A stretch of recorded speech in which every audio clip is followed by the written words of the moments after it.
Eh, Estamos empezando esta clase, que es la sexta, es la antepenúltima de las 8 que están programadas, y vamos a hablar sobre un tema que tiene mucho que ver con la actividad de control político, y es la redacción de las mociones de orden del día.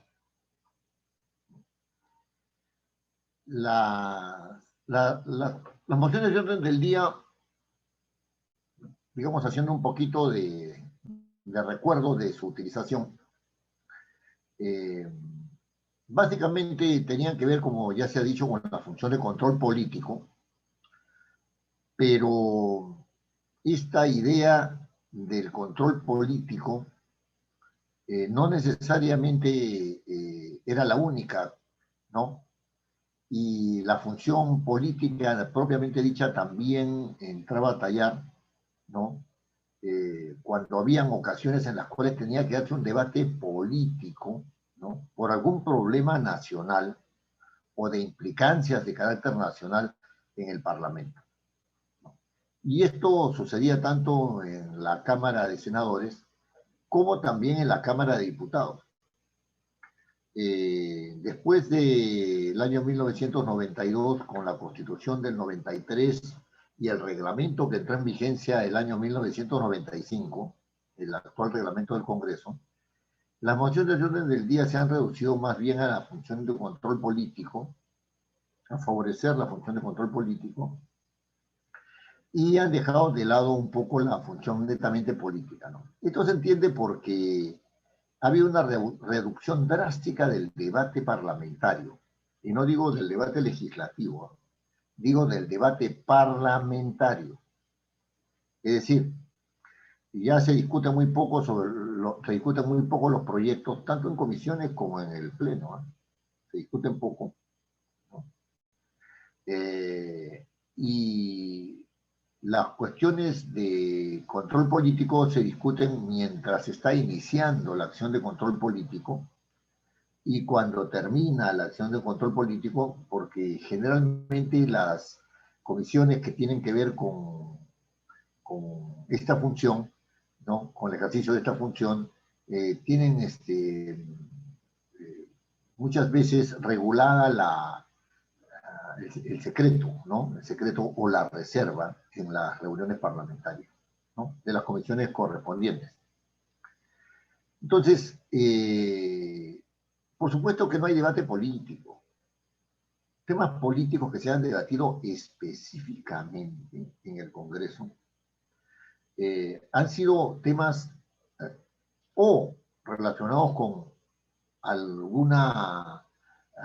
algún proyecto de ley de implicancias claramente políticas, ¿no? Eh, es decir, todos tienen implicancias claramente políticas, pero estas claramente políticas, lo digo en el sentido de que están visibles, ¿no? Estas implicancias políticas. Cuando se aprueban los informes de las comisiones investigadoras, que no son todos los días, ¿no es cierto? No son todos los días de sesiones, pero no ha habido un debate político serio sobre temas centrales, ¿no es cierto?, del quehacer nacional, ¿no? Y yo creo que esta es una de las razones por las cuales el Parlamento se ha visto debilitado. Y se ha visto debilitado porque la ciudadanía entiende, al no haber debate político, ¿no es cierto?, al no haber transmisión de un debate político a través de los medios, que el Parlamento está viviendo un poco a espaldas de las expectativas ciudadanas, de las posiciones que hay en la sociedad, de las necesidades que tienen determinados grupos sociales, ¿no? Entonces, el descrédito del Parlamento tiene que ver con eso, ¿no? O sea, la función política es como, en este momento, una función desacreditada, ¿no?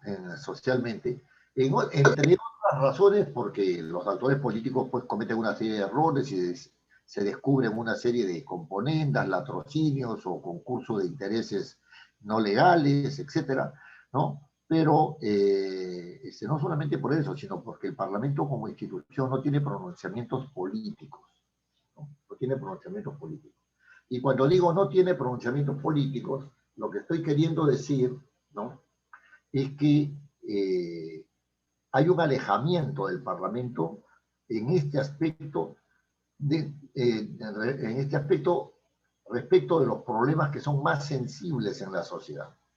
Muchos de estos problemas no son problemas generados por el Parlamento ni son del Parlamento, son problemas que son de la sociedad y cuya solución le compete al Poder Ejecutivo, al Poder Judicial, ¿no?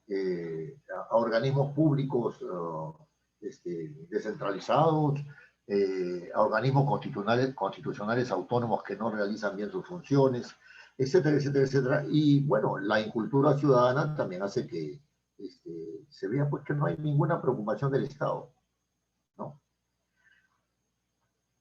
El Parlamento tenía previsto un mecanismo, entre otros, ¿eh? Un mecanismo formal para hacer que haya control político, es decir, para que se ejerza la función de control político. Y este mismo mecanismo, o este mismo instrumento, ¿no? También posibilitaba el debate político sin necesidad de que fuera legislativo o de que fuera de control, ¿no? Es decir, lo prioritario era sentar posiciones políticas independientemente de que haya control o que haya legislación. Y este mecanismo, este instrumento político era la moción de orden del quehacer político, era la moción de orden del día. Bueno, o es la moción de orden del día. Y entonces, el día de hoy nos vamos a preocupar de reflexionar sobre cuál es la característica de este instrumento y ver cómo se articula, ¿no?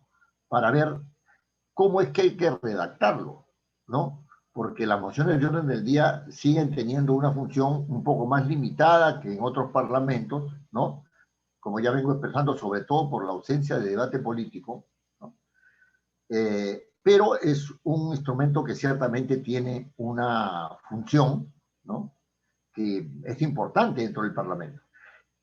Y es tan importante que algunos sostienen, y entre ellos algunos secretarios técnicos, no sé si de este criterio participa don Julio Barreda, ¿no? Que hay que darle un frenazo a la función legislativa porque tenemos un sobredimensionamiento, una inflación legislativa. Es decir, hay una cantidad de leyes enormes y ya no se sabe cuál es exactamente la que está vigente, la que no está vigente, etc. Había que dar un frenazo a la función legislativa e impulsar, ¿no es cierto?, mayores acciones de control político. Doctor, ¿me permite una interrupción? Sí, bueno, sí, don Julio, dígame. En ese extremo, yo creo que ahí coincidimos. Mire, le voy a poner un ejemplito. Nosotros en la comisión de este año, de Comercio Exterior y Turismo, tenemos 17 declarativos, ¿no? Los estamos acumulando por la temática y estamos sacando una sola norma que se llama Ley que promueve el turismo en zonas del país y los corredores turísticos. Todavía el título no está definido, ¿no? Pero ahí entran toda la cantidad de declarativos. Otra norma nomás de las zonas económicas especiales que acumula 12 proyectos. Una locura. Lo que se necesita es una ley marco de zonas económicas especiales y punto. Entonces, lo declarativo, las zonas económicas especiales y una ley marco del turismo que sea del post-COVID, 3, no debe haber más hasta julio del 2021. Y eso debería ser hasta diciembre del 2021. Porque de otra manera es una locura.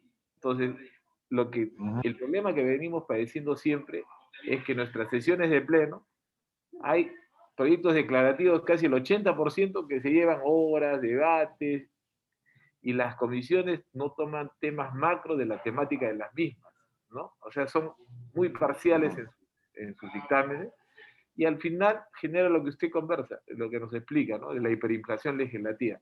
3 leyes grandes, 3 leyes, 2 importantes por la declarativa, es realmente, yo también coincidía con usted que no debería estar en el ordenamiento.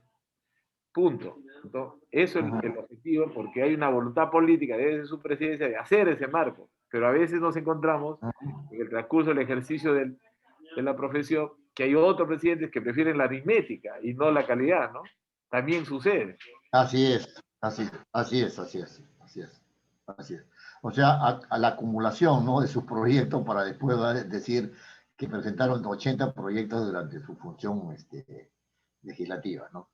Sí, pero a lo que iba con mi reflexión sobre esto es que al darle un freno a la función legislativa, ¿no?, y favorecer la función de control político, allí se plantea todo un tema de debate en el cual no, por supuesto no voy a entrar, ¿no?, pero que revela además un interés porque las relaciones entre los organismos de más alto nivel del Estado conserven la separación de sus competencias, pero que también tengan un mecanismo de cooperación interinstitucional, ¿no es cierto? O sea, lo que me dice don Julio Barrera en este momento indica que hay ese sentir, digamos, yo percibo que requiere de un poco más de reflexión sobre las leyes marco, porque las leyes marco suponen como leyes una obligatoriedad, ya no son leyes declarativas, ¿no?, sino que imponen un marco sobre determinado aspecto del quehacer social, del quehacer económico, del quehacer político, del quehacer cultural, etcétera, ¿no? Pero ese marco obedece a las políticas de gobierno, ¿no? Y yo no sé, solamente lo estoy planteando como un motivo de reflexión, si ese marco es un marco que deba asumirlo el Poder Legislativo y que no deba ser, por lo menos, concordado con el Poder Ejecutivo, que es el titular de las políticas públicas, ¿no? En todo caso, las leyes declarativas, como bien lo ha señalado don Julio, están manifestando la necesidad de decisiones de políticas sectoriales de parte del Poder Ejecutivo. Bueno, pero en esta ida y vuelta referida a las relaciones entre el Poder Ejecutivo y el Poder Legislativo, está, desde la perspectiva del Parlamento, ¿no?, está centrada, digamos, en estas relaciones está centrada la función de control político, ¿no? Cuando se habla de control político, se incluye dentro fiscalización, ¿no es cierto? Porque el control político está referido a la actuación de los altos funcionarios, al cumplimiento de sus obligaciones, a la no transgresión del mandato constitucional, ¿no? Digamos, esos son los núcleos, ¿no?, del control político, digamos, propiamente dicho, pero ya si se especializa el control político en asuntos de manejo económico, ¿no?, donde ya se entra en un asunto de carácter delictivo, ¿no?, porque hay un mal uso de fondos públicos, ¿no?, y se puede incurrir en una serie de delitos tipificados, ¿no?, los famosos delitos económicos, ¿no? Entonces, allí, ¿no?, estamos hablando ya propiamente de fiscalización. Estamos hablando propiamente de fiscalización. Como eso no estaba claro en la Constitución del 93, ¿no?, se dijo que se habló de la transgresión constitucional en el ejercicio de las funciones, y entonces ahí se dejó ver que también había un tema relacionado con manejo de fondos públicos, ¿no? Entonces, claro, hay diferentes mecanismos para ver el asunto de fondos públicos, pero el control político también tiene que ver con eso, ¿no es cierto? Ahora, digo esto porque cuando si el Parlamento analizara la ley de presupuesto con seriedad, ¿no?, ahí también habrían problemas de manejo de fondos públicos de parte del Poder Ejecutivo. Entonces, pero ese es un asunto legislativo, digamos, ¿no?, que tendría que verse en el momento en que se debate la ley de presupuesto y el Ejecutivo manda la famosa cuenta general de la República, ¿no? que hasta ahora no se hace con ninguna seriedad. Bueno, este control está dado o se viabiliza en el Congreso a través de mociones de orden del día. Es decir, las mociones de orden del día solamente pueden ser presentadas por congresistas. Cualquiera no puede presentar una moción de orden del día. En la acusación constitucional, cualquier ciudadano puede presentar una acusación constitucional contra alguna persona que esté sujeta a la acusación constitucional. La presenta ante el Parlamento, evidentemente, ¿no? Pero en el caso de la moción de orden del día, ¿no?, solamente puede hacerla un parlamentario o un grupo de parlamentarios, ¿no? Pero dice el reglamento del Congreso, eso quiero que se quede bien claro, que esa moción de orden del día es para pedir, no se sabe a quién, ¿no es cierto? Para pedir que se adopten acuerdos sobre asuntos importantes para los intereses del país. Entonces, sucede que los asuntos importantes no están solamente dentro del Parlamento, sino están fuera del Parlamento, porque el Parlamento tiene competencias para algo, el Ejecutivo tiene competencias para otra cosa, el Poder Judicial tiene competencia para otras, las regiones tienen competencia para otras, tienen otros ámbitos de competencia, igual que los municipios, etc. Y entonces sucede de que las mociones de orden del día se plantean para asuntos de importancia del país, dice, para los intereses del país. Entonces, tienen que tener un carácter que abarque toda la circunscripción, porque habla de país, no habla de nación, ¿no? Y entonces, la pregunta que inmediatamente uno se formula es si la moción de orden del día puede tener un carácter local. Hay un lío en Ayacucho, ¿no? Hay tomas de minas, ¿no? Está sectorizado en el BRAI, otro ejemplo, está sectorizado en el BRAI el problema del sendero luminoso, hay problemas con los ronderos en Cajamarca, el oleoducto norperuano se para rompiendo, ¿no? ¿Se pueden hacer mociones de orden del día localizadas? Y claro, si uno dice no, pues porque tiene que ser una cosa general, nacional. No. A mí me interesa, a mí me parece que este artículo hay que entenderlo en el sentido de que un hecho o varios hechos que ocurran en determinadas localidades pueden tener implicancias nacionales. Y entonces tiene que hacerse un debate sobre esos hechos, ¿no es cierto?, a partir de una moción de orden del día que el Parlamento plantee para que se debata en el propio seno congresal, es decir, en el Pleno del Congreso.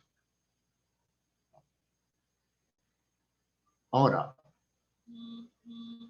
lo que dice el artículo 68 del reglamento del Congreso, ¿no?, es que las mociones de orden del día son, en primer lugar, para formar comisiones investigadoras, ¿no? Es decir, yo a través de una moción de orden del día pido que se forme una comisión investigadora, ¿no es cierto? Porque el Parlamento tiene competencia para investigar. Perfecto. Está bien. Pido que se realice una interpelación, ya sea al Consejo de Ministros o ya sea a un ministro de manera particular. Es decir, se haga un pliego de preguntas y se adicione a la moción de orden del día y se apruebe hacer esas preguntas aprobando esa moción de orden del día.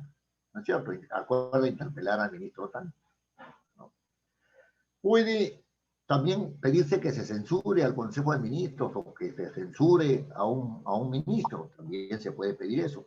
Puede pedirse que se dé la confianza al presidente del Consejo de Ministros, que se le dé a todo el gabinete, que se dé solamente a un ministro la confianza, ¿no? También puede hacerse a través de moción de orden del día, ¿no? También puede pedirse la censura de los miembros de la mesa directiva del Congreso. Si el Congreso se autocontrola a sí mismo, ¿no? Y un grupo de congresistas dicen que el presidente o los miembros de la mesa directiva en general, ¿no es cierto?, han incurrido en un asunto reglamentario, en abuso de autoridad, en lo que fuere, ¿no es cierto?, que crean que es una causal para la censura y proponen a través de una moción de orden del día, ¿no?, la censura de la mesa directiva. O puede proponerse también la vacancia del presidente de la República, según el famoso inciso 2 de vacancia por incapacidad moral, ¿no es cierto?, del artículo 113 de la Constitución, ¿no? Cosa que pasó con el señor Vizcarra. Ahora, si nosotros reflexionamos en estos casos en los cuales se puede presentar una moción de orden del día que acabo de enumerar, ¿no? Que acabo de referir, porque no las he enumerado, no les he puesto número, ¿no? Que acabo de referir, esto hay que reflexionarlo a la luz de lo que dice, pues, el propio reglamento en su párrafo primero, que dice, para que se adopten acuerdos sobre asuntos importantes para los intereses del país. Estos son los únicos asuntos importantes para los intereses del país. No son los únicos asuntos importantes para los intereses del país, ¿no? Uno de los incisos de este artículo dice que también se pueden presentar mociones del día para pedidos para que el Pleno se pronuncie sobre cualquier asunto de importancia nacional. Es decir, es un asunto de importancia nacional, no significa que tenga que ver con todo el territorio, con toda la nación, que también puede darse el caso, sino que suceda en un lugar y que tenga implicancias de carácter nacional. ¿Por qué no ha habido un debate sobre la política minera del Estado y su relación con las empresas privadas? Las empresas privadas no pueden actuar en un Estado o en un país como les parece. Tienen que estar sujetas a reglas. Esas reglas las pone el Estado. Y eso es lo que se denomina la política estatal, ¿no es cierto?, acerca de, por ejemplo, en este caso señalo yo la actividad minera o la actividad agraria. ¿Por qué no ha habido ese debate? Y bueno, las mineras actúan en Cajamarca, Junín, en Ayacucho, en el Cusco, ¿no es cierto? Hay minería ilegal, ¿no? Hay minería informal, ¿no?, etcétera, ¿no? El debate sobre la cuestión minera como política de Estado, no ha sido planteado en el Parlamento y sí es un asunto de carácter nacional. El problema de la inmigración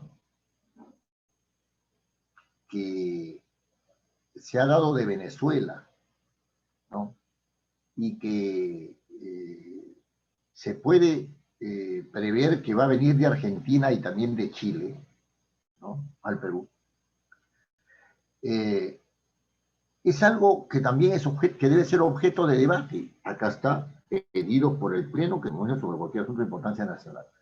Todo se ha reducido a un debate en la televisión, ¿no es cierto?, sobre la base de los que son xenófobos, de los que no son xenófobos. Es decir, de los que quieren que solamente el asunto sea para los peruanos y no dejen entrar a los extranjeros, y de los que quieren que el Perú, buena gente, ¿no es cierto?, acoja a todo extranjero que quiera venir por acá, si sea un sinvergüenza, un transhumante o lo que fuera, ¿no? A eso se ha reducido el debate en los medios de comunicación. Y no ha habido un debate serio sobre el tema de migraciones. sobre los derechos humanos de los que migran y de los derechos humanos de los que reciben a los inmigrantes. No había un debate serio sobre ese tema. El foro para ese tipo de temas es el Parlamento. Entonces, estos temas que son políticos, ¿no es cierto? Y que tienen incidencia, por supuesto, económica, y que tienen incidencia cultural, social, laboral, etcétera, etcétera, ¿no? No están siendo debatidos sobre el Parlamento, habiendo la posibilidad de que se planteen estos debates a través de mociones de orden del día.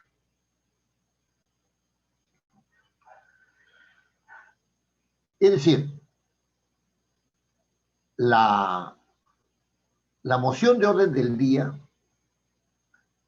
no solamente sirve para hacer acciones de control, sino que tiene una función de carácter político, donde la ciudadanía puede apreciar, ¿no es cierto?, que el Parlamento no está detrás de bambalinas mirando los problemas sin hacer nada acerca de ellos.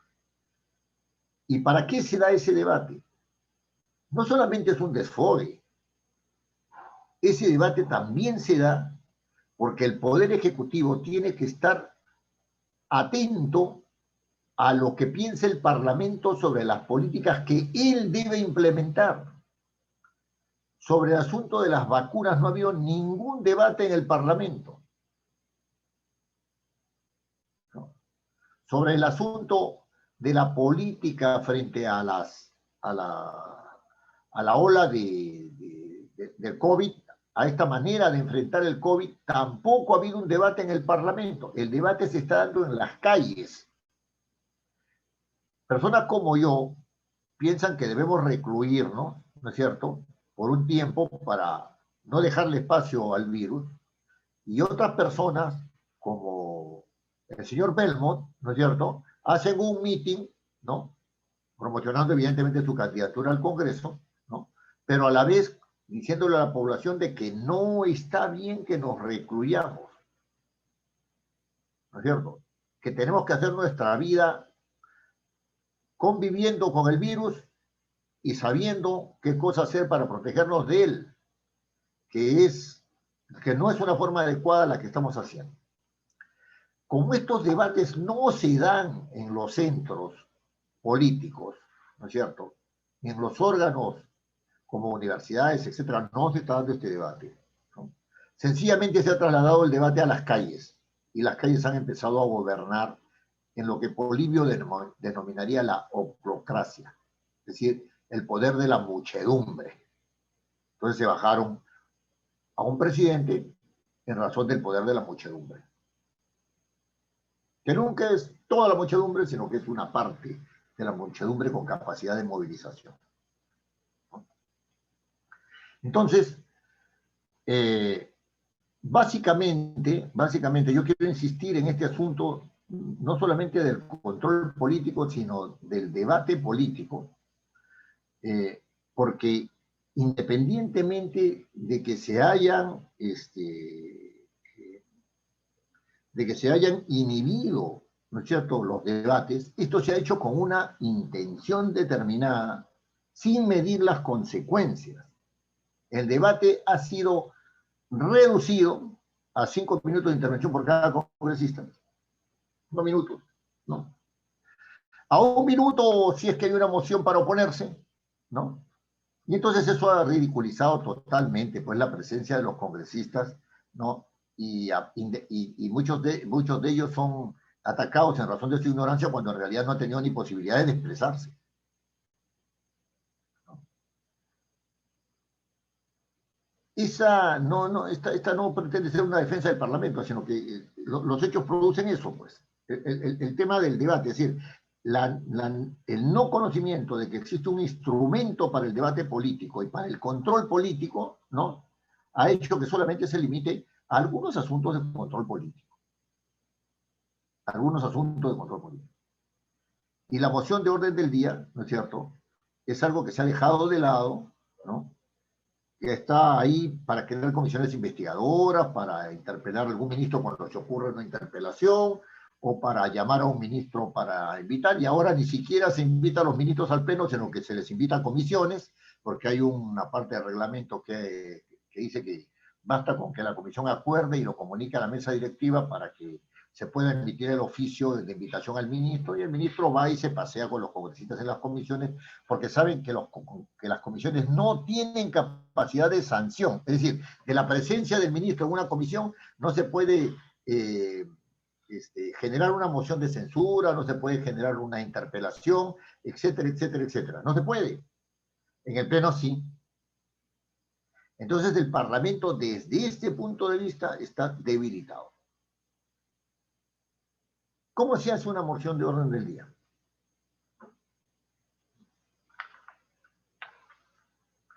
Fíjense ustedes.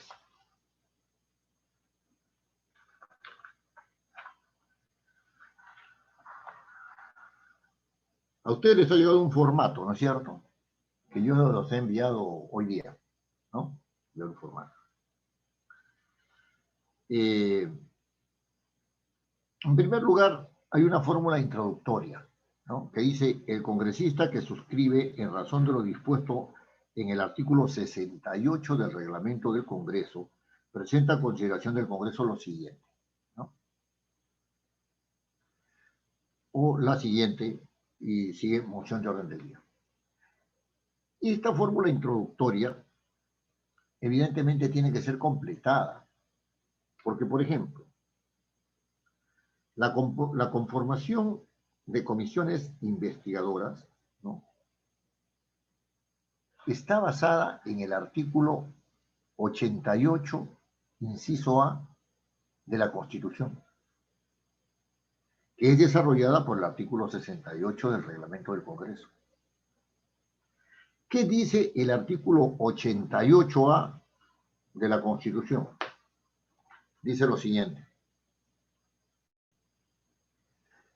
Se los leo.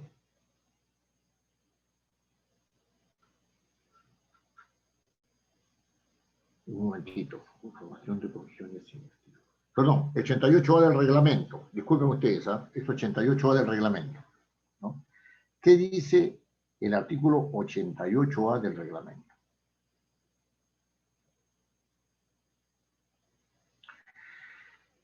Procedimiento de investigación. Repitiendo lo que dice la Constitución, este artículo 88A del reglamento dice lo siguiente: el Congreso puede iniciar investigaciones sobre cualquier asunto de interés público, promoviendo un procedimiento de investigación que garantice el esclarecimiento de los hechos y la formulación de conclusiones y recomendaciones orientadas a corregir normas, a corregir políticas y a sancionar la conducta de quienes resulten responsables, de acuerdo con las siguientes reglas, y da todas las reglas, ¿no? Es decir, si se pide que se forme una comisión investigadora, ¿no?, en el formato tiene que decir: el Congreso de la República acuerda primero conformar una comisión investigadora, etcétera, etcétera.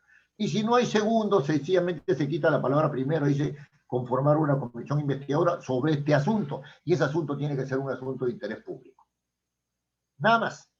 Ese es el primer y único acuerdo cuando se pide la conformación de una comisión investigadora. ¿Qué dice el inciso A del artículo? Dice: las comisiones de investigación se constituirán por solicitud presentada mediante moción de orden del día. Correcto, aquí está la moción de orden del día que pide que se conforme. Ya. Presenta la siguiente moción de orden del día: el Congreso de la República acuerda conformar una comisión investigadora sobre los asuntos tales. Ese asunto, repito, tiene que ser un asunto de interés público, ¿no es cierto? Dice: las comisiones de investigación se constituirán por solicitud presentada mediante moción de orden del día. Para su admisión a debate y aprobación solo se requiere el voto aprobatorio del 35% de los miembros del Congreso. Para su admisión, ¿no es cierto?, se requieren, o sea, para su admisión a debate, ¿se entiende?, se requiere el 35% de los 130. Muy bien. La pregunta es: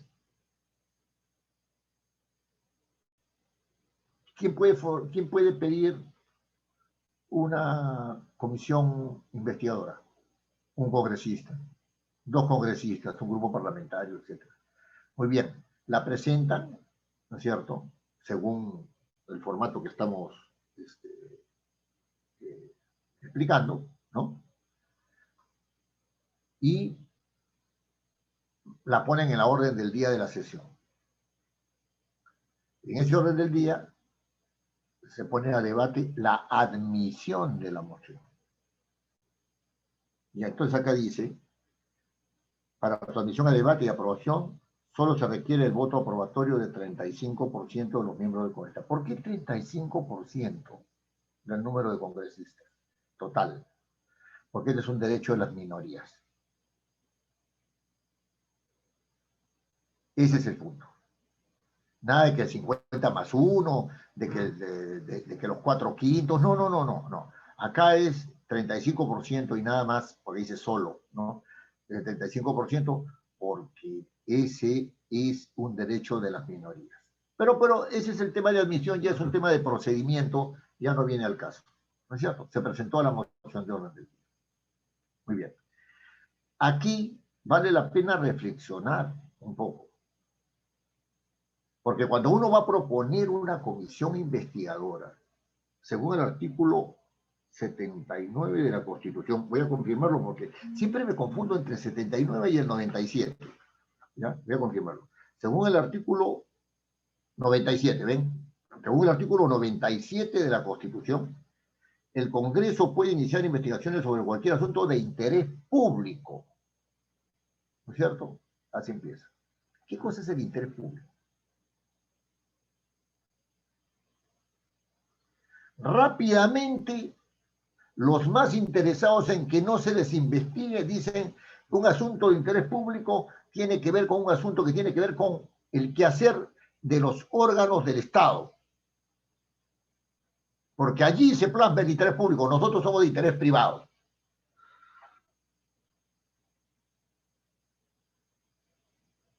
Y entonces sucede de que hay personas que se niegan, ¿no es cierto? Personas que se niegan a ser investigadas porque dicen que este es un asunto de interés, porque su asunto es un asunto de interés privado y no es un asunto de interés público.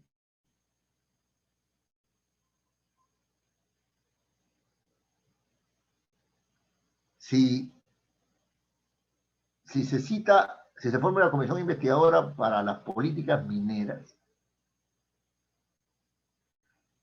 dicen, no, la política minera es el asunto del Estado. Nosotros los de la Sociedad Nacional de Minería no vamos a ir, pues así nos citen, porque nosotros tenemos, nuestros socios son agentes privados. No vamos. ¿No? Y se ha dado el caso distinto a este, de que una institución que trabaja en el Perú con los símbolos peruanos, con el respaldo del gobierno, pero que pertenece a una institución internacional como la FIFA, Federación Internacional de Fútbol Asociado, ¿no? Ha dicho que el Estado no puede intervenir la Federación Peruana de Fútbol porque es afiliada, ¿no es cierto? Y la FIFA amenaza con sacar al Perú como miembro asociado y por lo tanto no va a poder participar en ningún campeonato que esté, digamos, bajo el amparo de la FIFA, que son todos, ¿no? todos los importantes son ellos. Y eso pasó con el caso del señor Burga. El señor Burga dijo, no voy, porque yo me rijo por los reglamentos de la Federación Internacional de Fútbol Asociado, que es un ente supranacional y el Perú no tiene ninguna injerencia sobre la FIFA. Y entonces, ¿qué hizo la comisión investigadora que tenía que ver con el fútbol? ¿No? Con la Federación Peruana de Fútbol. Dijo, bueno, si no quiere venir y pertenecen a un mundo internacional que no tiene que ver nada con el Perú, entonces que no utilicen ninguno de los símbolos patrios. Ni siquiera la camiseta de la selección peruana. porque ellos pertenecen a un organismo internacional que no tiene que ver nada con nosotros, entonces que sean coherentes. Pues. Al día siguiente el señor Burga fue a la reunión, a la comisión investigadora, se hizo la comisión y se emitió un informe. ¿Qué fue ese informe? No lo sé. ¿Se dan cuenta? ¿Qué es un asunto de interés público? Fíjense, yo les hago una reflexión sobre esto porque cuando uno plantea, como hablábamos con don Julio Barrera, acá no es un asunto de formato. El formato tiene que estar sujeto a la materia, al contenido que quiere dar. Esto vale para los proyectos de ley, para los dictámenes, para las resoluciones legislativas. Hay reglas para manejar la materia de esto y para mantener también el formato, que es lo que nos interesa, que es lo que le da solidez, presencia, ¿no es cierto? Organicidad a un pedido, por ejemplo, como el que estamos tratando, por ejemplo, en el caso de las mociones de orden del día, ¿no? Entonces, esa separación entre forma y contenido, yo como lingüista la reflexioné hace varios años y me parecía que era un poco superficial, ¿no? Claro que viene desde Aristóteles, que es reputado como una persona muy seria, ¿no? Pero más es una diferencia de análisis que una diferencia de hecho, ¿no? En los hechos, la forma no está separada del continente. Muy bien. Entonces, ¿qué cosa es un asunto de interés público? Ni en la doctrina, ni en la Constitución se ha deslindado qué cosa es un asunto de interés público. Podrá considerarse un asunto de interés público, como decía, la ruptura del oleoducto cada cierto tiempo en el norperuano, el oleoducto norperuano, del traslado de petróleo, ¿no? ¿Es un asunto de interés público la salud en este momento? Bueno, por supuesto, todo el mundo dice que sí. Pero involucra públicos y involucra privados. ¿Ah? Entonces, ¿es un asunto de interés público el problema relacionado con el mundo laboral, sobre todo de los jóvenes? Pero por supuesto que sí. ¿Es un problema de interés público el asunto relacionado con la disposición de fondos de la ONP? Sí lo es. ¿Dónde está la plata de las AFPs? ¿Es un asunto de interés público o no es un asunto de interés público? Así, pero nosotros somos privados. No es un asunto es un asunto de interés público, por supuesto que lo es. ¿Se podría formar una comisión investigadora acerca de ello? Sí se podría formar, desde mi punto de vista. Es un asunto que está en debate, pero yo tengo posición formada respecto de eso. Y si fuera congresista o asesor de congresista, le diría, presente usted una moción de orden del día pidiendo una comisión investigadora sobre estos hechos donde están involucrados. El problema de la contaminación de los campos de cultivo por las mineras, ¿es un asunto de interés público o no es un asunto de interés público? Sí es un asunto de interés público. No solamente es un asunto del Estado, es un asunto también del privado. Que se cojan tierras de cultivos para sus asuntos mineros, que estén infestando constantemente los ríos para la utilización del agua, que hayan cerrado lagunas y afectado el sistema geológico del flujo de agua, ¿no es cierto? Y de la ley de la generación de agua por evaporación, etcétera, ¿no? Eso no tiene ningún asunto de interés público, pero porque sí lo tiene. Lo demás es rentismo e ignorancia, ¿no? Entonces, cuando se trate de esto, ¿no es cierto? Hay que reflexionar sobre qué cosas se entiende por un asunto de interés público para la conformación de una comisión investigadora. Esto supone una opción política, pero por supuesto que supone una opción política. Toda acción de control, y la investigación es una acción de control, supone una opción política. Nosotros estamos fuera de la venganza, ¿no? O sea, esa esa sería una razón pedestre, pues, deleznable, de último orden, ¿no? O sea, estamos hablando de un asunto que afecta a los seres humanos, ¿no es cierto? Y que por lo tanto debe ser interés de los órganos de más alto nivel de la República, en este caso el Parlamento. Yo podía crear, por ejemplo, el Congreso de la República acuerda crear la comisión investigadora sobre la situación de las universidades a partir de las decisiones de la SUNEDU desde el año 2018. ¿Puedo yo investigar a la SUNEDU? Sí. ¿Puedo investigar a una universidad? Por supuesto que sí. Esos son asuntos de interés público, por más que la universidad sea privada. ¿El asunto de Telesup es un asunto de interés público, sí o no? ¿Y el Parlamento qué ha dicho al respecto? Nada. Que en SUNEDU, no sé si ahora, pero con anterioridad, se estuvieron haciendo manejos, medios extraños para darles la calificación a las universidades, la certificación, ¿cómo se llama esto? No recuerdo bien. ¿No? A las universidades que se estuvieron haciendo manejos y que qué sé yo, y si hay la sospecha fundada de que hay manejos, ese no es un asunto de interés público, pero si una universidad está defraudando a sus estudiantes, los saca con un nivel bajísimo, sobre pretexto de que tienen que pagar poco, sus profesores son mal pagados, ¿no es cierto? Etcétera, etcétera. O sea, ese sí no es un asunto de interés público. El fortalecimiento de las universidades públicas, ¿es un asunto de interés público o no es un asunto de interés público? Francia tiene las mejores universidades estatales. ¿No? Y no solamente Francia. Entonces, ese es un asunto de interés público. O si no, por ejemplo, otro asunto de interés público, la actuación de los diversos protagonistas en las marchas que dieron lugar a la renuncia del presidente de la República. Me refiero al caso de John Merino. Es un asunto de interés público investigar quiénes se bajaron un presidente solamente por el hecho de salir a la calle y decir que fue un golpe de Estado. En algún momento tendrá que formarse una comisión investigadora a ese respecto, porque eso es un asunto grave.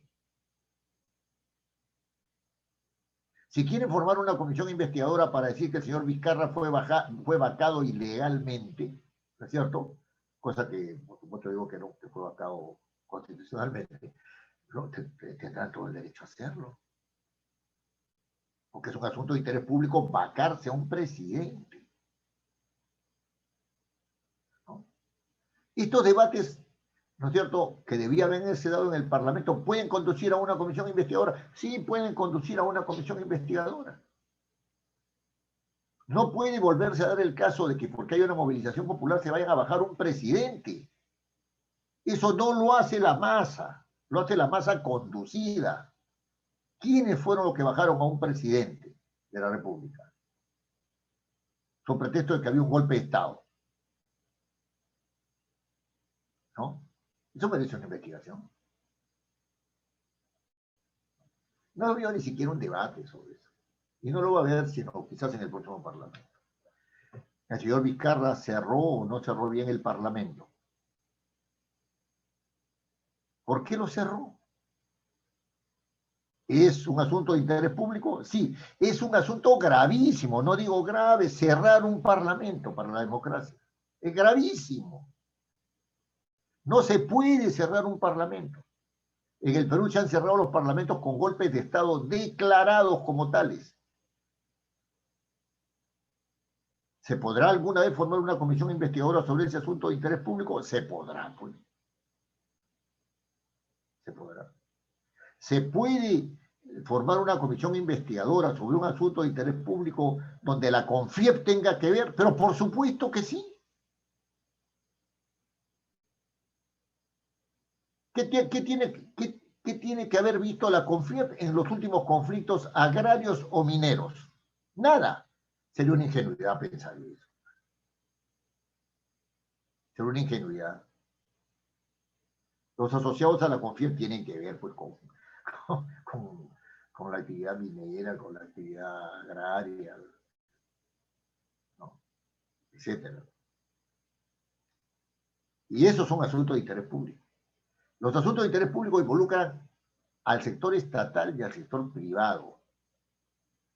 Y los afectados, ¿no es cierto? Y los afectados, que son los que trabajan en las minas, los que trabajan en el agro, ¿no es cierto? Los que trabajan en la pesca, ¿no es cierto? ¿No? Porque en la pesca también hay un temón ahí que resolver. Y entonces hay asuntos de interés público que no quieren ser vistos.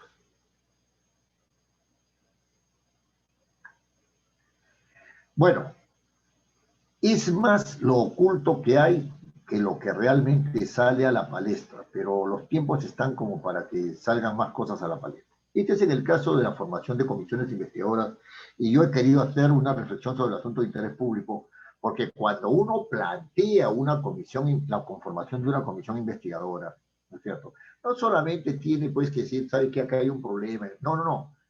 Tiene que ser un problema de interés público. Y dice el reglamento del Congreso que es que la formación de la comisión, la formación de comisiones investigadoras son para ver si hay problemas en la legislación, si hay problemas en las políticas públicas. ¿Quién establece las políticas públicas? El Ejecutivo, y en consecuencia está investigando uno al Ejecutivo. Y para proponer, ¿no es cierto? Y para proponer soluciones. O establecer responsabilidades. O establecer responsabilidades. Entonces, cuando uno está manejando una moción de orden del día para crear una comisión investigadora, tiene que tener en cuenta eso. ¿Es un asunto de interés público? Sí, es un asunto de interés público. Tenemos que hacer una investigación dirigida ¿a qué? A establecer responsabilidades. ¿De qué tipo? ¿De qué tipo? Si son altos funcionarios, están sujetos a acusación constitucional. Por lo tanto, si ellos tienen que ver con algo que está mal respecto de la Constitución o han incurrido en un delito doloso, presumiblemente tienen que ir a una acusación constitucional. ¿Y los otros a dónde van? Al Poder Judicial. ¿No es cierto? Entonces, tiene que tenerse en cuenta eso. Y también tiene que medirse la posibilidad, la viabilidad de esa investigación. Fíjense, el señor Alan García fue investigado por el Parlamento. Interpuso un recurso que tenía que ver con el debido proceso. Lo ganó. Los antiapristas felices seguían investigando cómo dar lugar, y una de las conclusiones fue que no había habido enriquecimiento ilícito. O sea, ¿cuál era la viabilidad de investigar ahí? Si no se dan cuenta que la viabilidad estaba restringida, ¿qué obtuvo esa comisión? 15 millones de soles de gasto.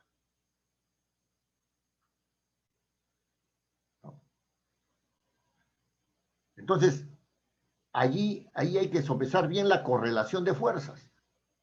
En política, si es que uno se va a dedicar a investigar, tiene que ver la correlación de fuerzas. Si la correlación de fuerzas hace que haya cierta viabilidad para realizar la investigación, hay que hacerla. O buscar la correlación política para proponer la moción y ir en ese sentido. Si una comisión investigadora dice, vamos a dar la ley tal para corregir, listo. Eso es posible. Porque está. Si dice, tienen que ir que la comisión está conformada, ¿no es cierto?, para que también pueda acusar a personas, y eso va no a una acusación directa, sino, como dice el reglamento, si son altos funcionarios, va a una acusación constitucional, y por otro lado, va al Ministerio Público de los que no son funcionarios. ¿Cuál es el poder del Parlamento? ¿Para qué investigado?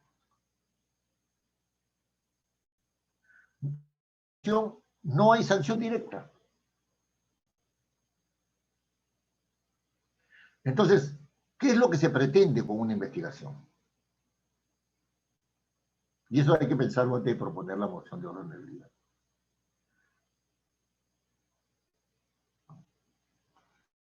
En cuanto a la interpelación, ¿no es cierto? Que claro, el artículo 68, en su inciso B, dice interpelación, moción de orden del día. Acuerda interpelar al presidente, al Consejo de Ministros, recuerda interpelar al ministro tal, etcétera, etcétera, ¿no? Esta moción de orden del día va acompañada de un pliego interpelatorio. Ese pliego interpelatorio tiene una serie de preguntas, ¿no es cierto?, que el ministro o el presidente del Consejo de Ministros o su vocero, ¿no?, o el vocero del Consejo de Ministros, o sea, otro ministro, tiene que responder ante el Parlamento, ¿no? Entonces, esta interpelación está planteada en el artículo 68, pero en el artículo 83 del reglamento, en el artículo 83 del reglamento, se dice lo siguiente. El procedimiento de interpelación al Consejo de Ministros en pleno o a cualquiera de los ministros se desarrolla de acuerdo a las siguientes reglas. Y le da todita las reglas. El pedido de interpelación se formula mediante moción de orden del día, es lo que estamos haciendo. Firmada por no menos, firmada por no menos del 15% del número legal de congresistas. En este caso serían 20 congresistas, ¿no? Eso quiere decir que nosotros elaboramos la moción bien bonito, ¿no es cierto? Dijimos el congresista que suscribe en razón de lo dispuesto en el artículo 68 y el inciso A del artículo 83 del reglamento del Congreso, que acabo de leer, ¿no es cierto? El Congreso, presenta a consideración del Congreso, presenta a consideración la siguiente moción de orden del día, ¿no? Considerando que tal cosa, que tal otra, que tal otra, que tal otra, que tal otra, todas las consideraciones que puedan haber, ¿no? Propone a consideración del Congreso la siguiente moción de orden del día. El Congreso de la República acuerda. ¿Qué acuerda? Interpelar. Bueno, interpelar al señor ministro sobre temas tales y tales y tales propios de la competencia de su ministerio. Muy bien. Ya. Aquí las firmas tienen que ser 20 firmas solamente para presentar. En el caso de interpelación. Y porque son 130, ¿no es cierto? Tiene que ser 20 para presentar. Entonces el documento está formalizado de la manera como ya venimos explicando, ¿no? Pero que además, para poder presentarlo, tiene que tener el apoyo de 20 congresistas. No se puede presentar ese documento si no tiene la firma de 20 congresistas para el caso de la interpelación. Y esto es un asunto que, a diferencia de la conformación de comisiones investigadoras, ¿no?, es una confrontación directa con el titular. Es una confrontación directa. Es decir, responde a las siguientes preguntas, ¿no? Y entonces, por supuesto que se le hacen llegar las preguntas con anterioridad. Entonces, él ya responderá en el momento oportuno, ¿no es cierto? Cuando el relator lea la pregunta, ¿no?, responderá según lo que ha estudiado o quiere responder, porque la respuesta también no solamente es una respuesta técnica, sino es una respuesta política también. Muy bien. Concluida la interpelación, el ministro o el presidente del Consejo de Ministros se retira. Pero el Parlamento puede decidir que no ha satisfecho las expectativas. Y en ese momento, ya preparado el asunto, o al día siguiente, presentan una moción de censura. Otros dicen, sí nos ha satisfecho en la interpelación. Y habiéndose enterado de que han presentado una moción de censura, presentan una moción de confianza. Y entonces el debate se va sobre la censura o la confianza. ¿Se dan cuenta? Y ahí los votos mandan. Si gana la moción de censura, el gabinete tiene que dimitir, o el ministro tiene que dimitir. Si gana la de confianza, continúa en funciones. Todo es cuestión de votos. Ahora, si el temperamento es por censurarlo en general, y el parlamento es y el temperamento es por darle la confianza, entonces no hay ningún problema. O sea, se presenta una de ellas nada más. Ahí hay un juego político, ¿no? Hay un juego político. Quisiera terminar esta parte para tomarnos un descansito, ¿no? Para tomarnos un descansito, que esto tiene que ver con la cuestión de confianza, ¿no es cierto? Y con la presentación del gabinete ante el Parlamento, pero eso lo vemos después, ¿no? En la próxima, el próximo domingo como decían, en la serial. Sí, nos vemos dentro de 10 minutos. Ok, 10 minutos.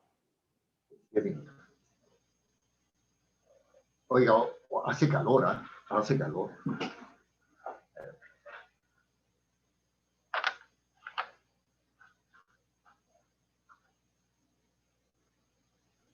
Doctor, apague su video, por favor.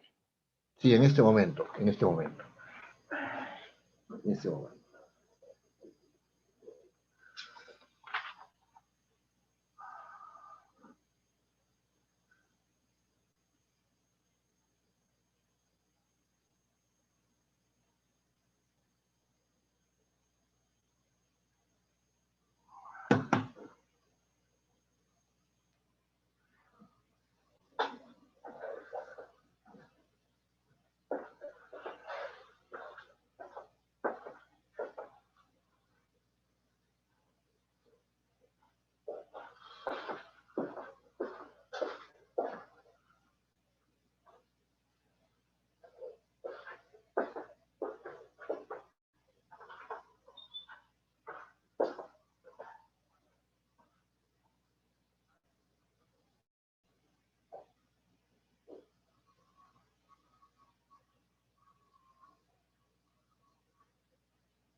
No, nada, no, nada.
¿Y don Arturo? ¿Mucho calor? Sí, bastante. Todavía se siente. Sí, yo también tengo un calor así, pero... Sí, sí. Tremendo. Sí, sí.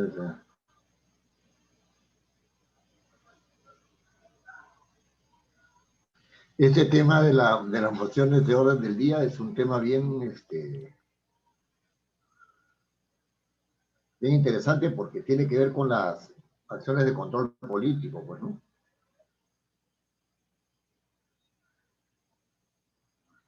Sí, claro. También existe una oficina de auditoría interna del Congreso, ¿no?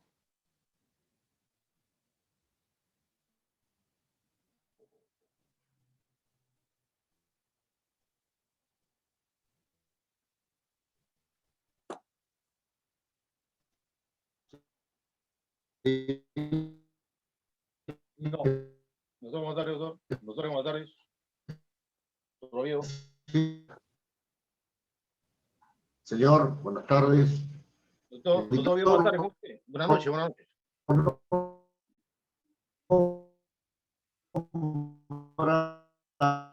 Se le escucha recortado, doctora. Doctora, acá está un Muy acotamiento buenas sobre... noches. Buenas noches, doctor, ¿cómo está usted? Un acotamiento de lo que la pregunta del doctor Landauri.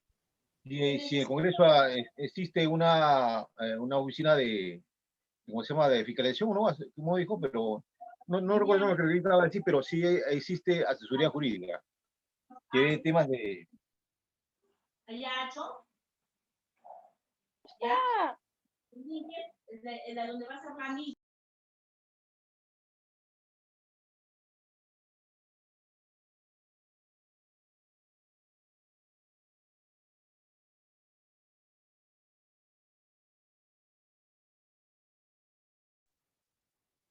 Parece, ya regresó su audio, doctor.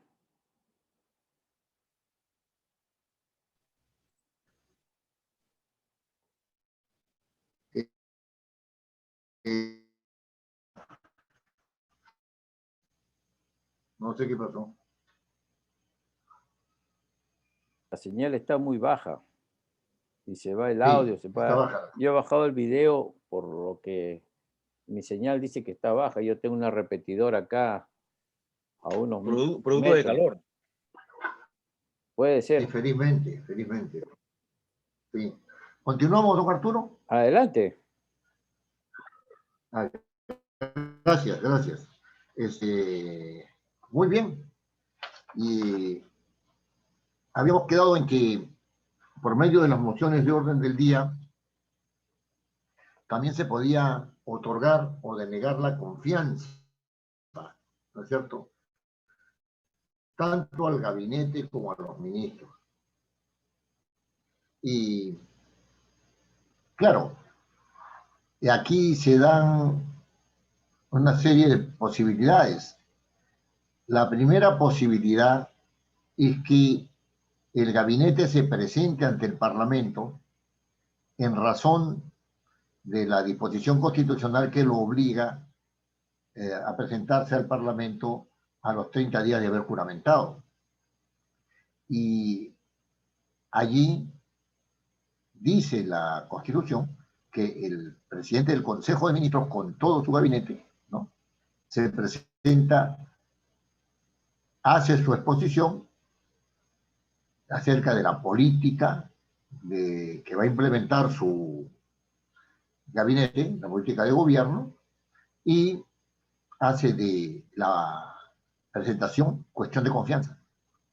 Es decir, pide la anuencia del Parlamento para llevar a cabo, ¿no?, los lineamientos que el presidente del Consejo de Ministros ha presentado ante él a nombre del presidente de la República. Allí el planteamiento de la cuestión de confianza es obligatorio. Así lo dice el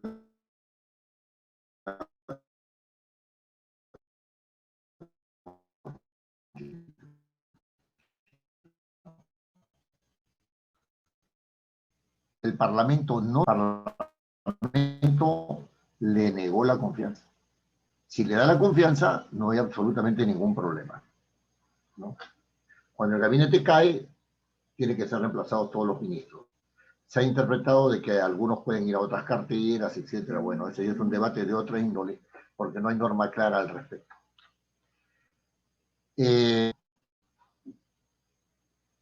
También existe la posibilidad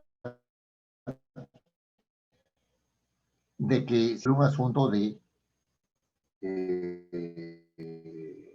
políticas públicas que involucra a todo el gabinete. Y no hay ninguna obligatoriedad, lo hace el presidente del Consejo de Ministros. También existe la posibilidad de que cada ministro tiene cuestión de confianza cuando se presenta él solo, ¿no es cierto?, ante el Parlamento. Un ministro puede ser llamado por el Parlamento, ¿no?, para que explique la política, y si es el Pleno, porque los planteamientos de cuestión de confianza son ante el Pleno y no ante otra instancia del Parlamento, el ministro dice: yo hago de mi presentación cuestión de confianza. Si el Parlamento le niega la confianza, el ministro tiene que dimitir, renunciar inmediatamente. Si el Parlamento le otorga la confianza, entonces el ministro continúa en funciones y está empoderado en la política que ha venido, que llevó al Parlamento, de la cual hizo cuestión de confianza. Si el ministro viene al Parlamento y el presidente del Consejo de Ministros, a nombre de todo el gabinete, expresa cuestión de confianza sobre la presentación de ese ministro, esa cuestión de confianza no debía proceder. El planteamiento de la cuestión de confianza no debía proceder, porque el planteamiento de la cuestión de confianza hecho por un ministro, según también la Constitución, ¿no?, hace responsable solamente al ministro del sector correspondiente. Cada ministro asume responsabilidad por las políticas de su sector. Así lo dice la Constitución.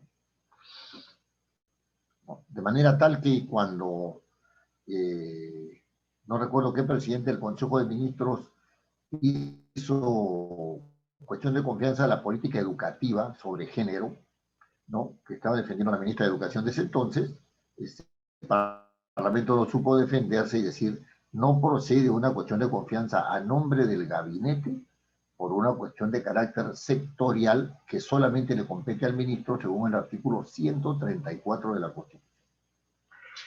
Voy a censurarme bien que sea el 134, porque en estas cosas lo mejor lo mejor es perder un poquito de tiempo para... Espera un momentito.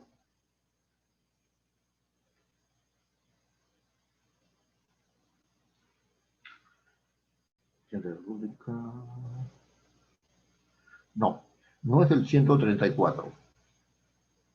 Es el...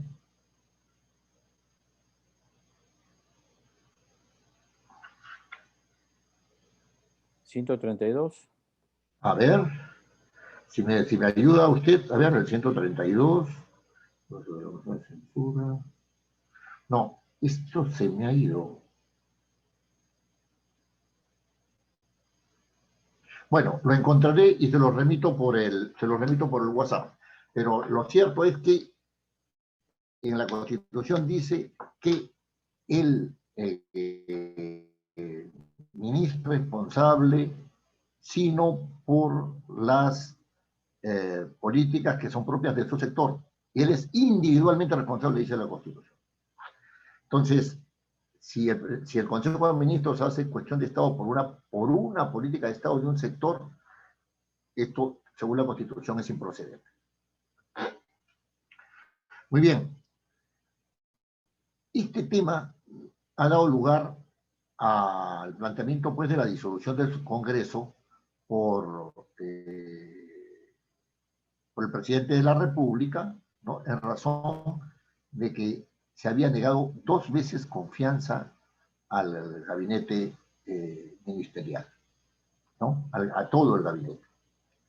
El señor del Solar hizo cuestión de confianza ante el Parlamento le otorgó la confianza, el presidente de la República entendió que había una denegación fáctica y en razón de la denegación fáctica disolvió el Parlamento porque esa era la segunda vez que se le negaba confianza a un gabinete, ¿no? Esto trajo problemas serios y hay la posibilidad de que el presidente de la República sea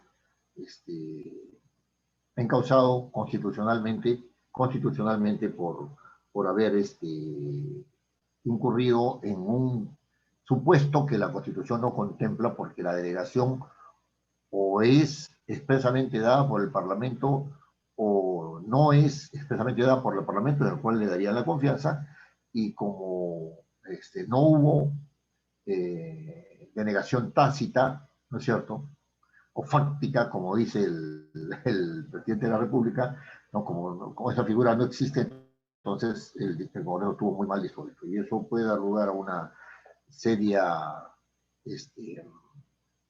contravención de los supuestos constitucionales, y el presidente de la República puede ser destituido. Bueno, en este caso ya no hay destitución, pero puede ser inhabilitado en el ejercicio de la función pública hasta por 10 años.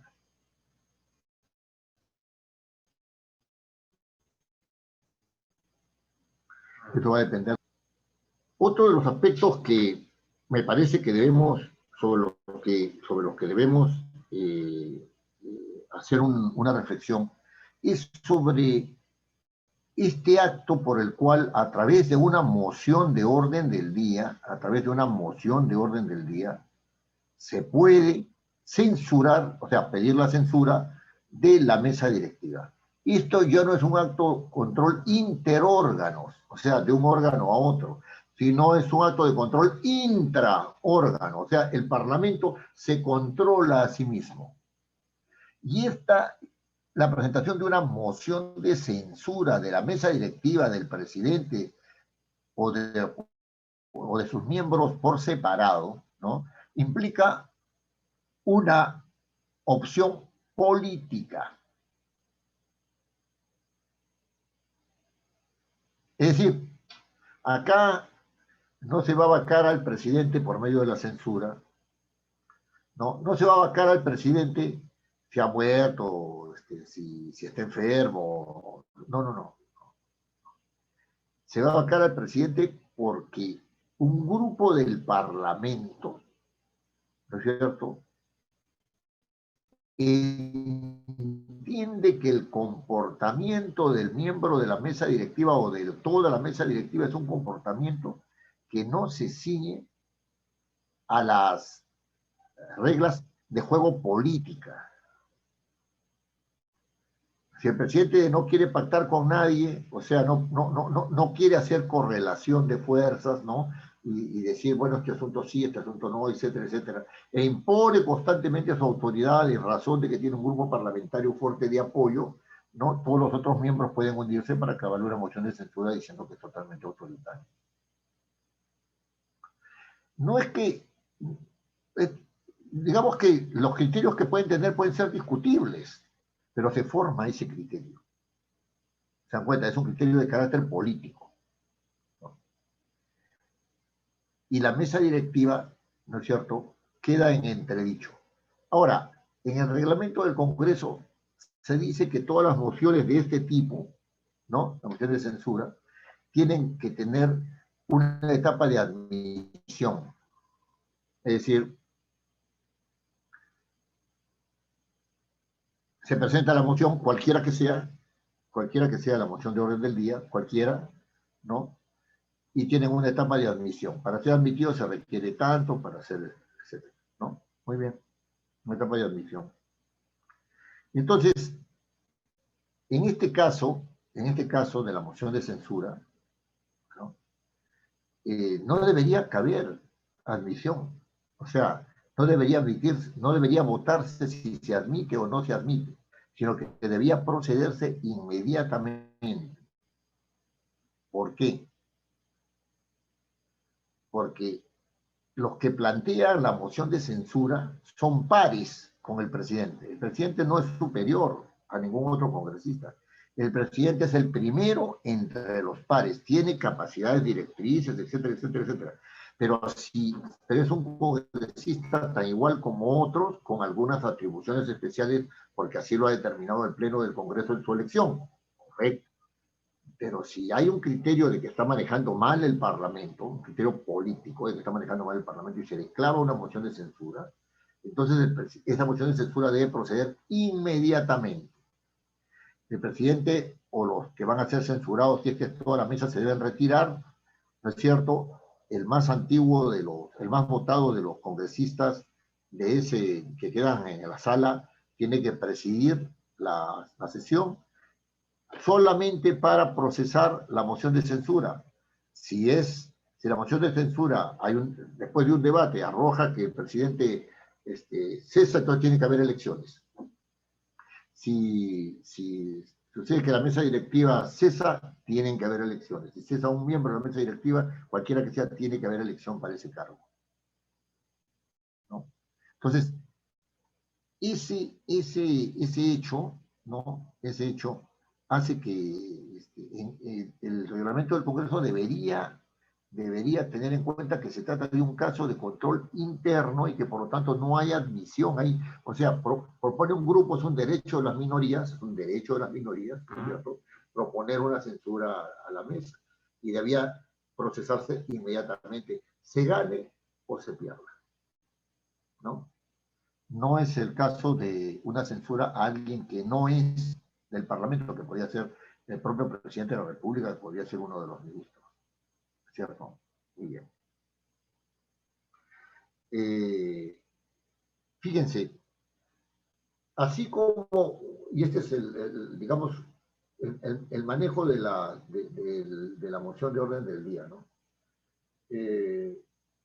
Si se quiere destituir, ¿no es cierto?, para manejar el mismo criterio, ¿no? Si se quiere destituir a un personaje que ha sido elegido por el Parlamento o cuyo cargo ha sido ratificado por el Parlamento, caso del superintendente de Banca y Seguros y del presidente del Banco Central de Reserva, cuya nominación, ¿no es cierto?, cuya designación es ratificada por el Parlamento, ¿no? Se tendrá que hacer a través de una moción de orden del día. Este asunto para mí no me resulta nada claro, porque las destituciones regularmente, cuando son puestas en tela de juicio, se hacen por medio de un proyecto de resolución legislativa, ¿no? Y entonces, allí hay un procedimiento que no está claramente establecido, porque la destitución equivale a una censura, ¿no? Bueno, censura no es lo mismo que destitución, es verdad, ¿no? Pero digamos que para el procedimiento, en cuanto al procedimiento, podrían ser equivalentes. Entonces, si es así, entonces debería también proceder una moción de orden del día para los casos en los cuales se quiere destituir a alguien que el Parlamento ha elegido o cuya designación ha ratificado. Es un comentario, digamos, muy lateral a lo que estamos viendo, ¿no? Bien. Entonces, cualquiera que sea la moción de orden del día, según los casos que hemos visto, ¿no? Conserva un formato similar, pero tiene que ser mirada, ¿no? En razón de las condiciones que se requieren para llevarla a cabo, ¿no? Eso por un lado. Por otro lado, solamente en el caso de la interpelación, ¿no es cierto? Hay que tener muy en cuenta que la interpelación es la única moción que tiene que ir firmada por 20 congresistas, ¿no? Los demás pueden ser firmadas por uno o dos. Generalmente, como se trata de acciones de control político, tienen que ver con la firma de un grupo parlamentario, ¿no? Es decir, con el respaldo del grupo parlamentario, la firma de 5 congresistas, 6 congresistas, etc., ¿no? Generalmente es así. Y una de las cosas que quiero recalcar es que las cuestiones que no son de control político, ¿no? Los asuntos que no son de cuestión de control político, tienen que ser necesariamente canalizados, ¿no? A través de orden del día por su carácter meramente político. Cuando yo les decía con anterioridad a ustedes, ¿no? Que una moción de orden del día era una moción que tenía carácter político, ¿no? Hablaba de todos aquellos casos en los cuales no se realiza necesariamente una función legislativa ni una función de control político, sino que hay que debatir un tema, ¿cierto? Hay que debatir un tema político. Es decir, yo les hablaba, por ejemplo, de la situación de las universidades o de la investigación de SUNEDU o de los protagonistas de las marchas, ¿no? Cómo había sido manejado este asunto, que merecían ser de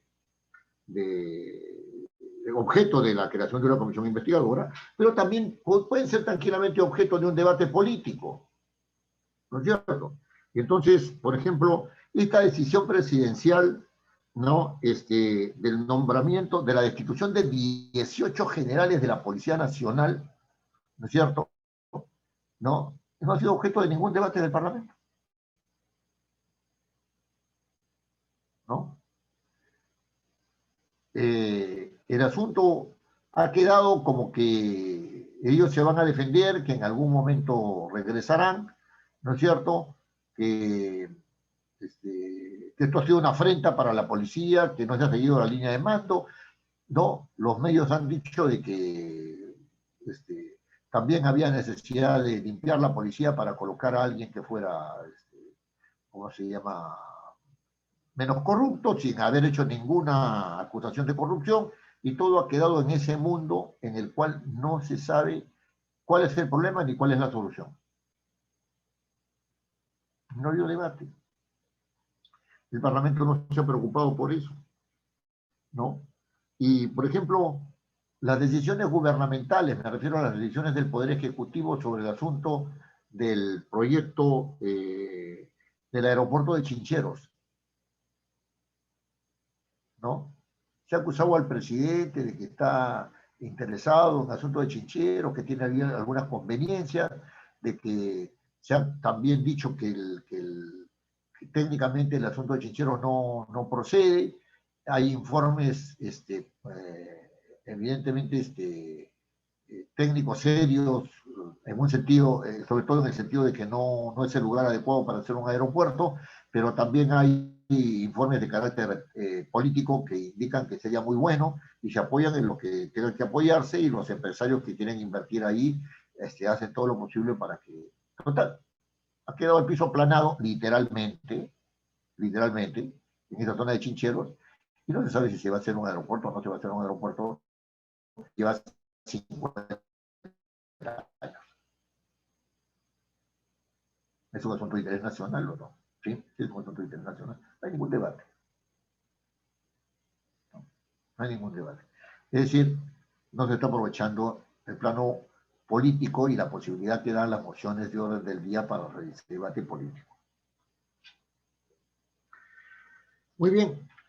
Esto es todo lo que hay sobre comisiones investigadoras, perdón, sobre mociones de orden del día. Y lo que quisiera decirles es que si alguno está interesado en el tema de la acusación constitucional, este es un tema que no se viabiliza a través de una moción de orden del día, sino de una acusación constitucional, que es otro tipo de documento que también vamos a ver. Bueno, y ahora lo que vamos a tocar, no porque tenga menor importancia, sino porque es de más fácil acercamiento, ¿no es cierto?, es el tema de las mociones de saludo, ¿no? Las mociones de saludo son mociones que se plantean por cualquier congresista, ¿no?, respecto de algo que evidentemente reviste una importancia que no es una importancia política, que no es una importancia tampoco legislativa, ¿no?, que no tiene tampoco un carácter administrativo, ¿no?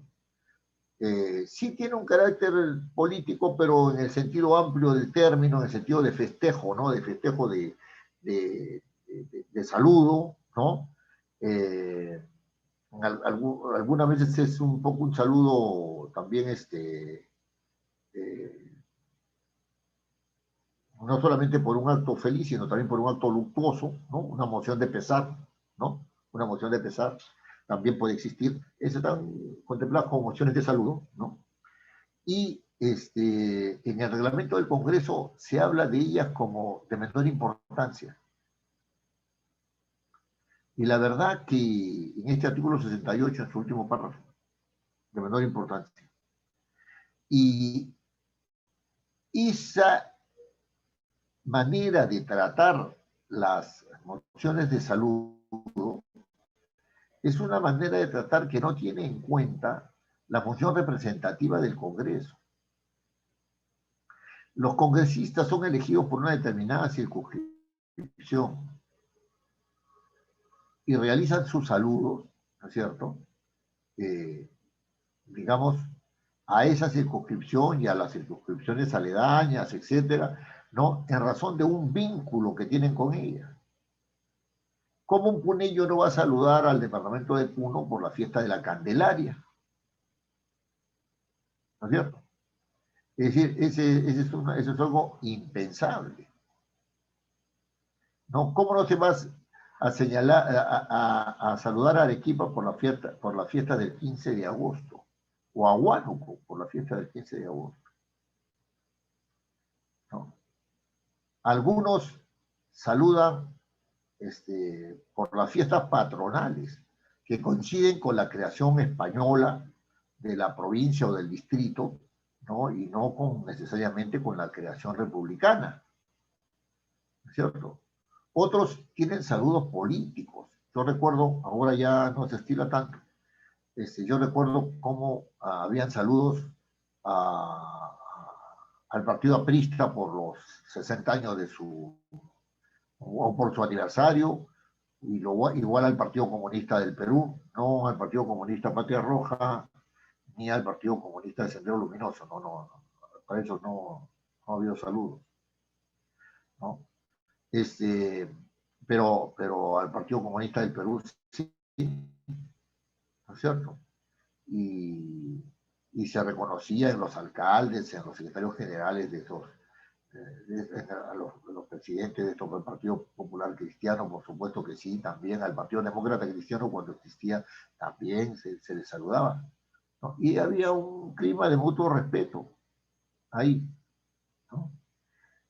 Entonces, este tipo de comportamiento en el Pleno no es un comportamiento menor. Los congresistas saludan porque se sienten identificados, pero además sus representados, ¿no es cierto?, o los de la circunscripción que él representa, ¿no?, ven en ese saludo una relación que no ha concluido. Es decir, una relación que continúa entre el representante y su origen. No tienen un carácter menor.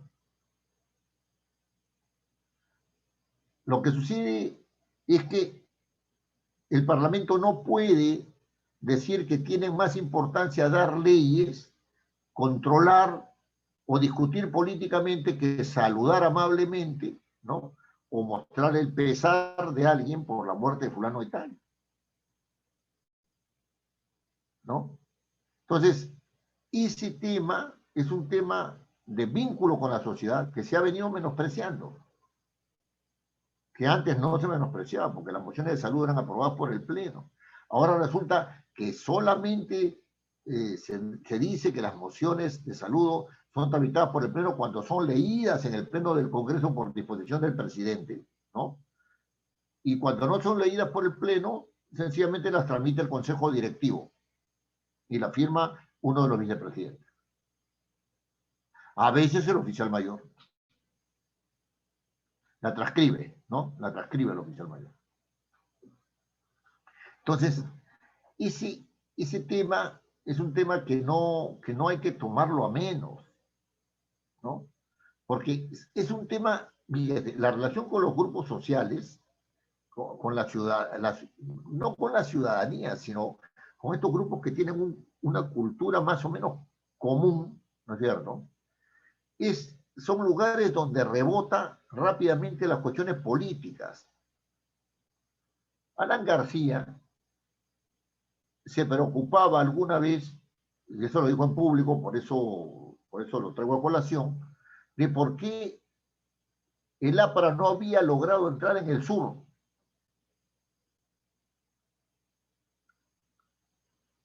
¿No? Esta es una reflexión de carácter político y social y hasta antropológico, porque la política es una cultura de mirar, una manera de mirar el Estado. Eso es lo que se llama cultura política, una manera de mirar el Estado, ¿no? Y entonces, ¿no es cierto? Eso traía como consecuencia una política, una pregunta alternativa. ¿Por qué la izquierda no había podido entrar en el norte?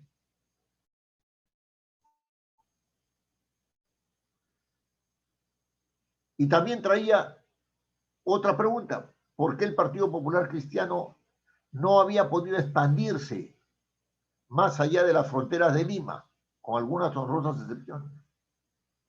Claro, lugares para elecciones todos tienen, no estamos hablando de eso, ¿no?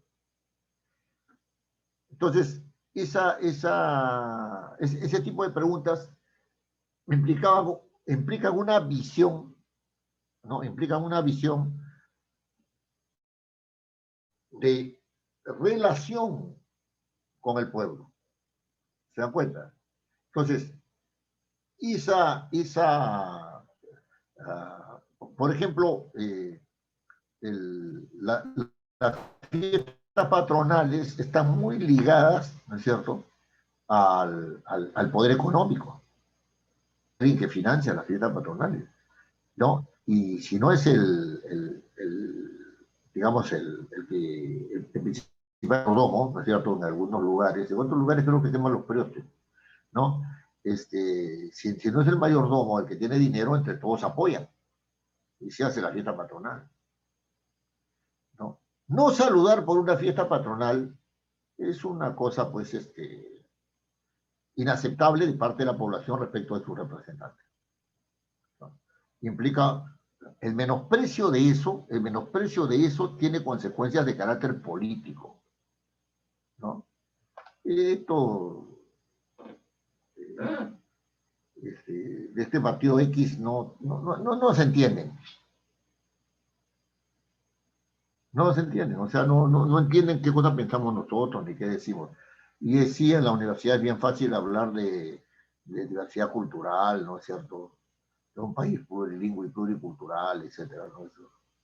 Eso es lindo, pero a la hora de entrar a tallar en las costumbres, ¿no? Solamente los grupos que son fundamentalistas entran con un solo mensaje, ¿no? Ese es el problema. Entonces, las mociones de orden del día tienen un formato prácticamente igual al de las mociones de orden del día, pero tienen este sentido.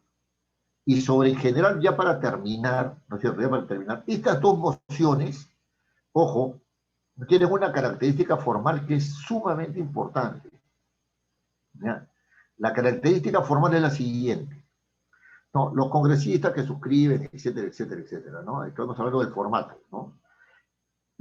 La fundamentación va antes, ¿no es cierto? Considerando, los congresistas que suscriben presentan la siguiente moción de orden del día. Entonces, considerando que, ¿no? Que tal cosa, que el día tal se cumplen los 150 años de Fundación Española, de la ciudad de no sé dónde, etcétera, etcétera. Que el día fulano de tal ha fallecido el insigne poeta, no sé cuánto, ¿no? Etcétera. Lo que fuere, ¿no? Y cuando llegan a la parte, digamos, del saludo propiamente dicho, después del Congreso de la República acuerda, siempre se escriben empezando por el infinitivo. Es decir, con verbos que tienen que terminar en ar, en er y en ir, ¿no es cierto? O sea, con esas formas verbales, ¿no? Con esas formas verbales. Ar, er, ir. Entonces, se dice, acuerda, primero, segundo, tercero, ¿no es cierto? Esa es la forma de la moción de orden del día. Primero, expresar su saludo cordial a la comunidad tal o al pueblo tal con ocasión del 150 aniversario de su fundación española. ¿Ya? Y después, ¿no es cierto? Primero, después, segundo, transcribir la presente moción de saludo al señor alcalde de la ciudad de tal, etcétera, etcétera, etcétera. Al señor obispo, si es que es una fiesta eclesiástica, qué sé yo, ¿no? Al pastor no sé dónde de la comunidad de no sé qué, al señor gobernador, ¿no es cierto?, de la provincia del departamento de Arequipa, por ejemplo, ¿no? O sea, ¿cómo se llama? Esa transcripción a quien deben, ¿no es cierto? Después ya pasan la dirección al oficial mayor, el oficial mayor la llama despacho legislativo y el despacho legislativo envía la moción, ¿no? A la promoción no sé cuánto del colegio tal, por haber cumplido los 50 años de progreso del colegio, etcétera, etcétera, etcétera, ¿no es cierto? Si es que se presentara una moción de saludo en ese sentido, ¿no? Entonces, esa es, digamos, la estructura de la moción de saludo y también es la estructura de las mociones de orden del día que tienen este carácter de control político. Entonces, si por ejemplo se va a crear una comisión investigadora, el Congreso de la República acuerda crear la comisión investigadora sobre crear. Si es un asunto de carácter político, dice expresar su extrañeza por, ¿no es cierto?, el comportamiento del señor ministro de no sé cuánto, que por aquí o por allá que toque el otro, si no lo quiere censurar y lo quiere golpear políticamente, ahí tiene el medio, ¿no? Instar al Poder Ejecutivo a que haga tal y tal y tal cosa, ¿no? Interpelar al señor ministro, siempre con estos verbos en infinitivo, lo que llaman los verboides, ¿no? Es terminología lingüística, ¿no? En infinitivo, en las terminaciones ar, er, ir. Y siempre primero, segundo, tercero, si es que necesita un tercero. El artículo, estos acuerdos no son leyes y no se puede decir artículo primero, artículo segundo, artículo tercero. No. ¿Qué acuerdos hay? El acuerdo primero, el acuerdo segundo, el acuerdo tercero, en ambos casos. Sean las mociones de control político, sean las mociones de saludo, sean las mociones de saludo, ¿no? Bueno, y con esto, digamos, ya están explicados los formatos de ambas mociones. ¿no? Y yo les voy a pasar, por ejemplo, les voy a pasar ejemplos tanto de uno como de la otra, ¿no? O sea, no sé, unos 2 ejemplos de cada uno para que ustedes vean más o menos cómo se está planteando el asunto, ¿no? O sea que no hay en ese sentido dificultades en el sentido de que las mociones son hechas con diferente criterio. No. Son mociones que están hechas de esta manera. Así se acostumbran a hacer las mociones. Las otras maneras son materias equívocas. O sea, cuando ponen artículo primero, artículo segundo, no tiene nada que ver. O sea, esto no es una ley, esto es un acuerdo. Esto es otra cosa totalmente distinta. ¿Hay alguna pregunta a este respecto?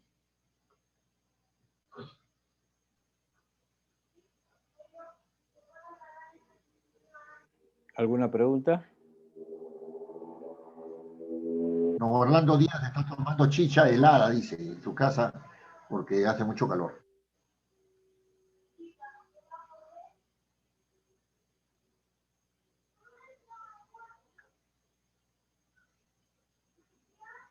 No questions. Bueno, doctor, no habiendo preguntas ni ninguna información de los participantes, damos por concluida la clase. Sí, y solamente quisiera agregar lo siguiente. Yo los felicito a todos ustedes por la constancia de asistir a las clases. No sé quién ha dicho que estas clases muy seguidas deberían hacerse un día de por medio, ¿no? Por lo menos para... Pero lo que es, a mí, eso dicho es correcto, o sea, no lo estoy refutando. Lo que sí les quiero decir es que a veces cuando no hay ritmo en las clases se va perdiendo la continuidad, ¿no?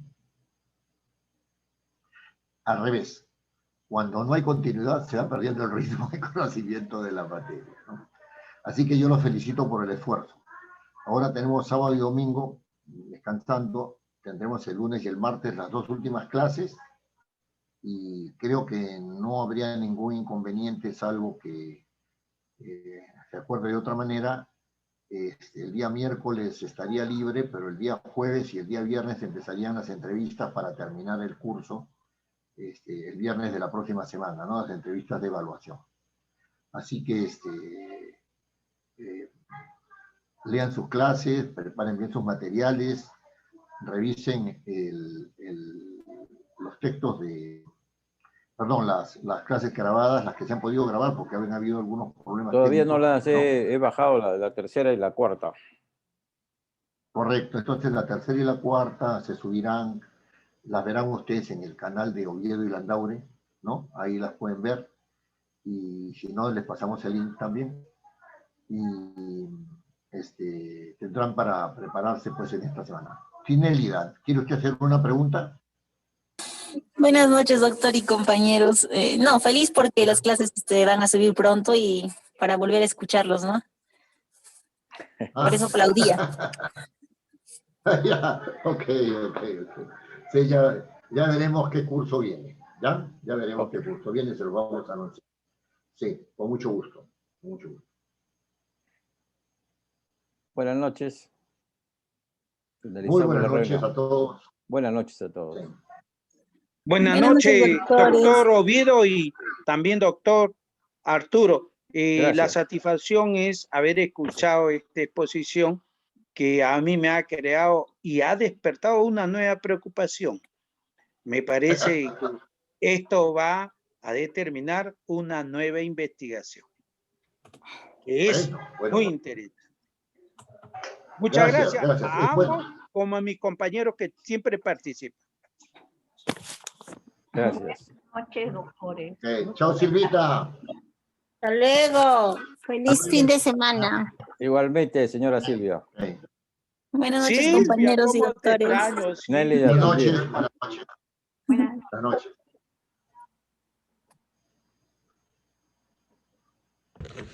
Gracias. Hasta luego, don. Buenas noches. Buenas noches. Buenas noches. doctor. Nos vemos.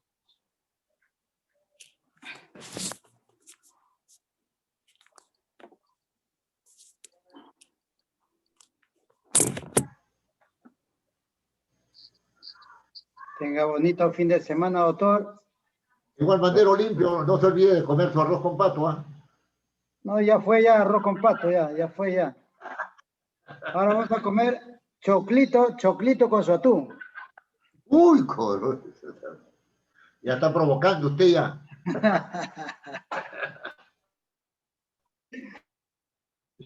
Ya, doctor. Tenga bonito fin de Muy semana. bien, Buen fin de semana. Nos vemos el lunes, ¿ah? Nos vemos el lunes. Sí. Sí. Sí.